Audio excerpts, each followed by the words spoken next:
எல்லோருக்கும் வணக்கம். இன்னைக்கு பெட் டைம் ஸ்டோரிஸில் நம்ம பார்க்கக்கூடிய சப்ஜெக்ட் பேட்ரியாட்டிசம், தேசபக்தி. பார்க்கலாமா? குரு கோவிந்த் சிம்மன் இவர் சீக்கியர்கள் முக்கியமான குருக்களில் ஒருத்தர். அவர் அந்த டைமில் இந்தியாவில் முகலாய பேரரசர்னு இருந்தவர் அவுரங்கசீப். ஓகேங்களா? அந்த டைம் பிரிட்டிஷர்ஸும் வந்துட்டாங்க கிட்டத்தட்ட. இப்போ அவுரங்கசீப் தன்னுடைய முகலாய பேரரசை பெருசப்படுத்திட்டே போகிறதுனால இந்த சீக்கிய குருவை ஜெயிக்கணும், அந்த இடத்தையும் பிடிக்கணும்னு சொல்லி போர் தொடுக்கிறார். சீக்கிய குரு பயங்கரமாக போராடுறாரு. உங்களுக்கு தெரியும், முகலாய பேரரசு அவ்வளோ பெருசு, அவங்களோட படை பலமும் பெருசு. அதனால இவர் என்ன பண்ணுறாரு, உயிரை காப்பாற்றிக்க ஒளிவில் மறைஞ்சிருக்கிறார். யார்? குரு கோவிந்த் சிம்மன்.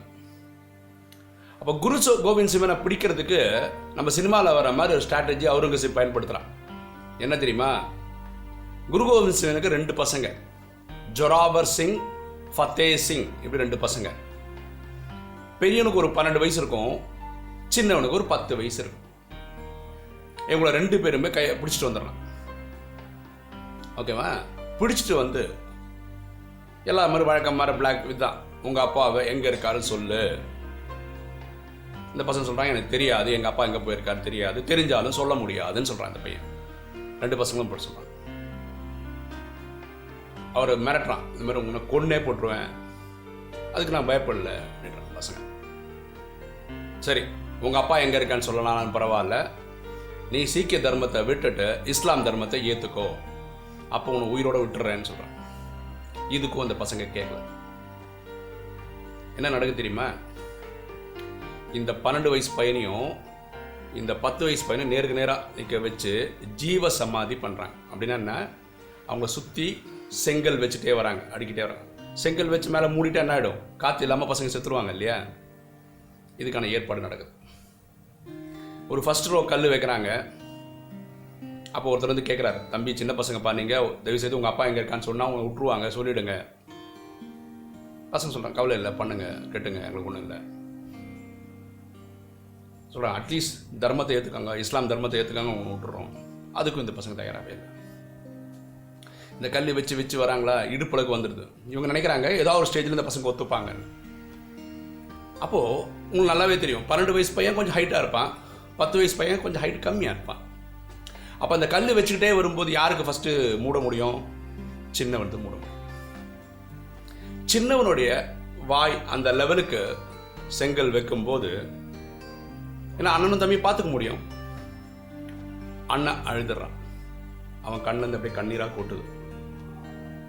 இப்போ தம்பி அண்ணனை பார்த்து பேசுறான்,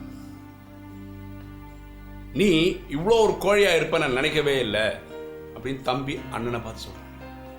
நம்ம அப்பா எப்படிப்பட்ட வீரன், அவங்களுக்கு ஒரு குழந்தையா பிறந்திருக்க நம்ம சாவுக்கு பயப்படலாமா? முதல் முறையா நீ எனக்கு அண்ணனா பிறந்தன்றதுக்கு நான் வருத்தப்படுறேன், வெக்கப்படுறேன் அப்படின்னு தம்பி சொல்றான். அப்ப அண்ணன் சொல்றான், நான் அழுதது அதுக்கு அழல, சாவ போறேன்றதுக்காக நான் அழல, நீ என் தம்பி, சின்ன பையன், நான் உனக்கு அண்ணன், உனக்கும் ஜீவ சமாதி எனக்கும் ஜீவ சமாதி தான். ஆனால் உனக்கு ஹைட் கம்மியாக இருக்கிறதுனால எனக்கு முன்னாடி இந்த நாட்டுக்காக உன் உயிரை கொடுப்பியே. நான் என்ன பாவம் பண்ண என் நாட்டுக்காக உனக்கு அப்புறம் நான் உயிர் கொடுக்கறதுக்கு? இதை நினைச்சேன், அழுதுட்டேன். இதுதாங்க நம்ம பாரதத்துடைய வீரத்தினுடைய அடையாளம். புரியுதுங்களா? இது நம்ம சரித்திரத்திலே இல்லை, யாரும் இதை பற்றி பேசுகிறதே இல்லை. நம்ம நாட்டை கொள்ளடிக்க வந்த அலெக்சாண்டர் த கிரேட்னு படிக்கிறோம். நம்ம நாட்டை கொள்ளடிக்க வந்த பாபர், அக்பர், இவங்களெல்லாம் நம்ம பாபர் த கிரேட், அக்பர் த கிரேட்னு படிக்கிறோம். கஜினி முகமது 18 வாட்டி கொள்ளடிச்சான். மோட்டிவேஷனுக்கு, விடாமுயற்சிக்கு அவனும் எக்ஸாம்பிளாக பேசுகிறோம். இந்த கதை சொல்லித்தரணுங்க சரித்திரத்தில். ஓகேங்களா?